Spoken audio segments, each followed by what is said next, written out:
اچھا شیخ صاحب، آپ عمر کے اس حصے میں ہیں کہ شاید اب آپ اس بات پہ بھی سوال آگے کروں گا، لیکن ہم نے دیکھا کہ ہماری پالیٹکس میں جو پرائم منسٹرز بنتے ہیں، پریزیڈنٹ بنتے ہیں، ان کی عمریں دیکھ لیں سارے 60-70 پلس ہیں. اب زرداری صاحب کو دیکھ لیں آپ، بیرونی ممالک جو ہیں جیسے یورپ ہے، اور وہاں پہ 35 40 سال کے لوگ سر آ رہے ہیں. پاکستان کا المیہ کیا ہے کہ ایسی لیڈرشپ کیوں نہیں آگے آ رہی؟ خاندانوں سے نہیں نکل سکی. جب بے نظیر شہید ہوئی اور آصف زرداری صاحب کی شادی کے سارے معاملات سے میں واقف ہوں. جب بے نظیر شہید ہوئی اور انہوں نے کچھ عرصہ پہلے مجھے 7 سال قید ہوئی، تو میں 7 سال قید کر کے آیا تو بچہ گود میں اٹھایا ہوا تھا. تو اس نے مجھے کہا Sheikh Rashid sorry I come to know کہ تمہاری ماں مر گئی تھی. تو میں نے کہا اسی دن مری تھی جس دن اس نے مجھ سے پوچھا تو نے جنازہ پڑھا تھا؟ میں نے کہا میں نے جنازہ ہی پڑھا تھا، ختم نہیں دیا کیونکہ مجھے پکڑ لیا گیا اور دہشت گردی کی عدالت میں مجھے 7 سال قید دے دی. تو اس نے کہا I'm very sorry کہ مجھے بعد میں پتہ لگا کہ اسی دن تیری ماں مر گئی. تو باقی زندگی سے میں مطمئن ہوں، میں بھرپور زندگی گزار کے جا رہا ہوں. کسی شخص نے 25 کروڑ لوگوں میں تھڑے سے اٹھ کر اس میں ایسی سیاست نہیں کی. اور کئی لوگ میرا یہ بھی مذاق اڑاتے تھے کہ یہیں لال حویلی کے نیچے کتابیں بیچتا تھا، آج یہاں مالک بنا بیٹھا. 2-3 دفعہ مجھے نکالا بھی گیا حویلی سے. اور بدھو بائی جو کہ وہ کہنے کو طوائف تھی، لیکن میرے نزدیک مسلمانوں میں اتنی عظیم عورت کہنے کو وہ طوائف تھی، لیکن جو بیان اس نے کورٹ میں دیا کہ we have shared everything except the religion. اچھا، اس لیے اس کو 2-3 مرلے کا وہ یہ پہلے والا حصہ الاٹ ہو گیا.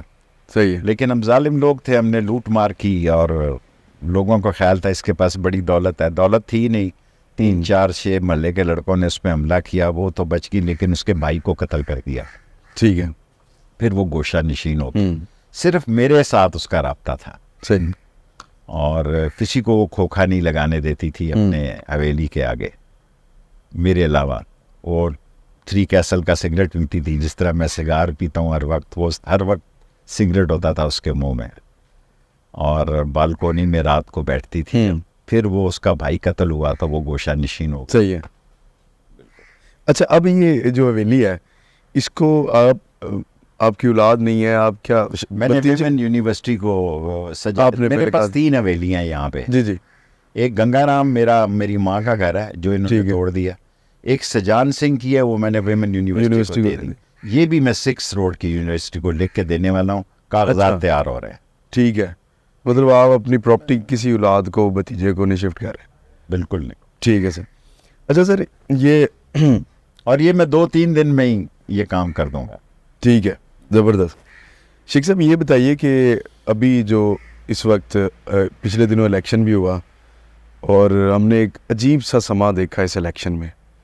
کچھ رائٹر، پولیٹیشینز اور جرنلسٹ یہ کہتے ہیں کہ یہ پاکستان کی تاریخ میں ایسے پہلے کبھی نہیں ہوا.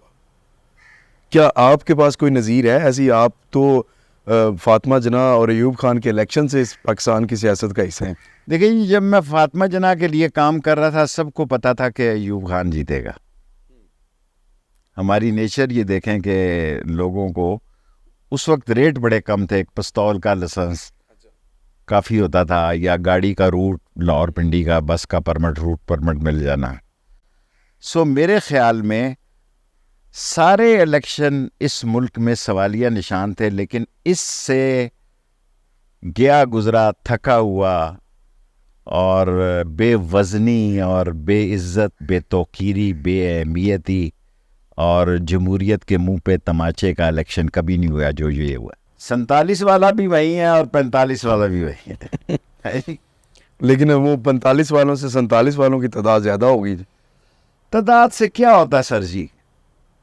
تعداد ہمیشہ ہر دور میں سر کٹتے رہے اہل وفا کے. ہر دور میں ہوتی رہی طاقت کی پرستش. ہر دور میں ایک مارکا کرب و بلا ہے. واہ.